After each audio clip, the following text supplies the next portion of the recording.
todas e todos. Estamos unha semana máis na presentación do Partido Solidario, neste caso o partido que enfrontará o Club de Baloncesto Breogán co Xuventude de Valador, que será este sábado, e este partido imos aproveitar para darlle visibilidade, como facemos sempre, a unha asociación que fai traballo no ámbito social. Neste caso é a asociación CTNNB1, que é unha asociación moi nova, creada no ano 2021 por familiares de nenos e nenas afectadas por unha síndrome causada por unha alteración do xen con ese mesmo nome, que repercute en diferentes aspectos do desenvolvemento motor e cognitivo dos afectados. Acompáñanos Sandra Legaspi, que é membro e nai de Alejandra, unha das 3 nenas con este síndrome diagnosticado en toda Galiza. Son casi 40 en todo o estado, e un dos objetivos desta asociación é acompañar, apoiar as familias e como é fácil de imaginar, pasan por momentos de soidade, de incertidumbre nun proceso de diagnóstico e de tratamento. E tamén, falábamos antes de comenzar este acto, promover a investigación destes tratamentos. As enfermedades raras teñen a dificultade de que non hai esa iniciativa privada das farmacéuticas. Acabamos de dar os datos, non é, se miramos en termos meramente económicos, non é negocio esa investigación, e polo tanto creemos, tanto a Diputación como o Breogán, que nestes aspectos ainda nos sentimos máis obligados de botar ese pequeno gran de area que utilizar un alto-falante para dar a conocer unha enfermidade que necesita primeiro apoio para os afectados, para que sintan que hai outras persoas que pasaron por ele, e tamén animar as institucións e a privadas a que se investigue para mellorar a vida das familias afectadas. Así que pola miña parte nada máis, agradecerlle a Sandra que este aquí con nós, que aparte de ser unha afectada, que dé ese paso de botar unha man ao resto de afectados e afectadas para que esos problemas sean un pouco menos ou compartidos, que sempre serán mellor. Así que cedo a palabra a Sandra para que nos explique un pouco a súa experiencia e cal é a actividade desta asociación.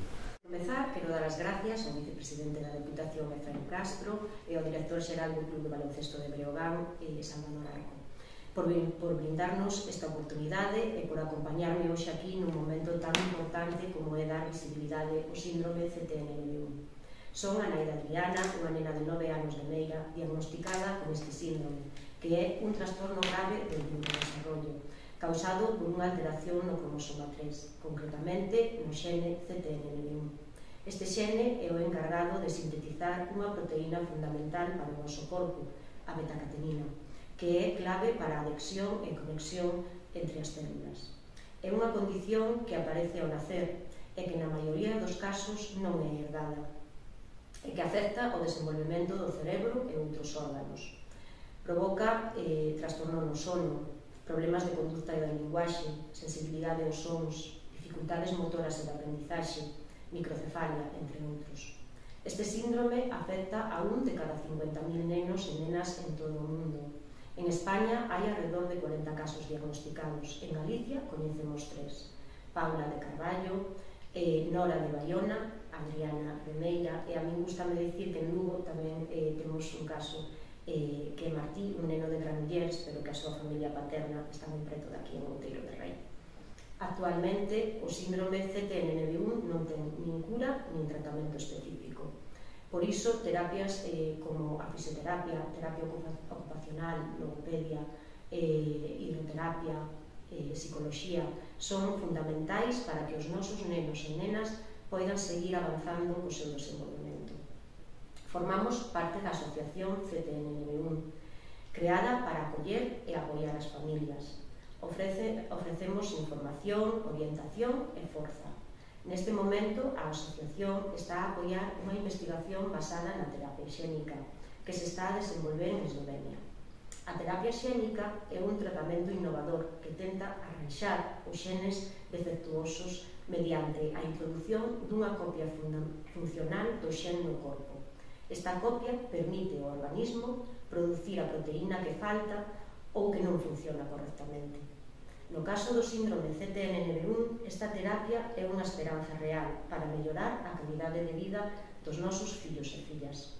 Estamos nun punto moi avanzado da investigación, xa que se produciu a primeira tanda de doses e agora só falta envasalas en viais para poder comenzar o ensaio clínico en nenos con este diagnóstico. Pero para que eses viais se poidan producir e poidan chegar aos pacientes, necesitamos fondos. Por iso, agora máis que nunca, precisamos axuda e colaboración para que estes anos de investigación e de loita de tantas familias poidan dar por fin os seus froitos. Podedes seguirnos nas redes sociais e tamén na página web da asociación, asociacionctnnb1.org. Moitas grazas. Bueno, buenos días a todas y a todos. En primer lugar, y como siempre hacemos, agradecer de nuevo a la vicepresidencia de la Diputación de Lugo por permitirnos seguir dando voz y seguir dando visibilidad a entidades y asociaciones como la que tenemos hoy aquí, la asociación CTNNB1, y más si cabe, pues en este caso, ¿no? Muchas veces durante este hemos dedicado partidos a asociaciones que ya son más conocidas, pero quizá en este caso una asociación tan nueva y que pretende facilitar o mejorar la vida de esas personas con esa enfermedad, que son tan poquitas, ¿no? Una enfermedad rara, antes lo hablábamos con Sandra, quizá una enfermedad ultra rara, ¿no? De uno entre cada 50.000 personas afectadas, pues necesitan más esa visibilidad que desde el Club Baloncesto Breogán estamos muy contentos o encantados, o nos sentimos en la obligación de darle. Yo que personalmente he colaborado ayudando a una enfermedad también ultra rara, sé de la dificultad, sobre todo que surge en estas familias, para darse a conocer y para intentar buscar una cura para esa enfermedad. Desde el primer paso, el diagnóstico, que al ser una enfermedad tan poco normal, incluso hasta los propios médicos muchas veces no son capaces de detectarla. Una vez se detecta esa enfermedad, ¿dónde consigo información? Ahora, por suerte, gracias a Sandra y a todo el trabajo que hacen desde la asociación, futuros enfermos de este síndrome ya tendrán donde acudir y recibir esa primera información que es tan importante. Y luego lo que comentaba Efraín, la dificultad de conseguir de financiar esa investigación. Al final, casi siempre en un porcentaje muy elevado acaban siendo los propios familiares los que, con recursos propios, con actividades, con venta de rifas, de eventos, son los que financian investigaciones que son muy caras. Entonces, bueno, desde el Club Baloncesto Breogán, daros visibilidad, Sandra, que la gente os conozca, que sepan dónde estáis, que sepan qué es lo que hacéis y evidentemente que todos nuestros aficionados y a toda la gente a la que llegamos sepa cómo puede colaborar para ayudaros en seguir potenciando esa investigación para mejorar sobre todo la calidad de vida de esos pequeños que sufren este síndrome. Pues nada, sabéis que estamos a vuestra disposición y muy contentos de ofreceros y dedicaros el partido de este fin de semana contra el Juventud de Badalona.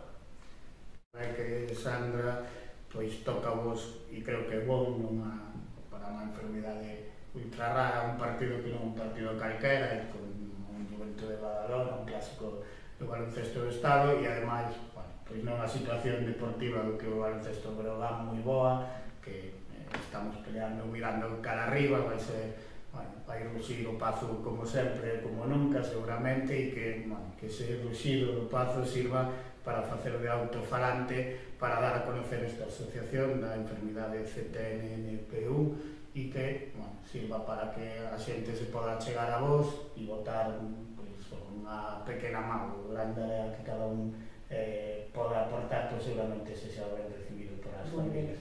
Así que nada máis que disfrutedes tamén do partido e que estamos encantados de poñer ese pequeno autofalante a vosso favor.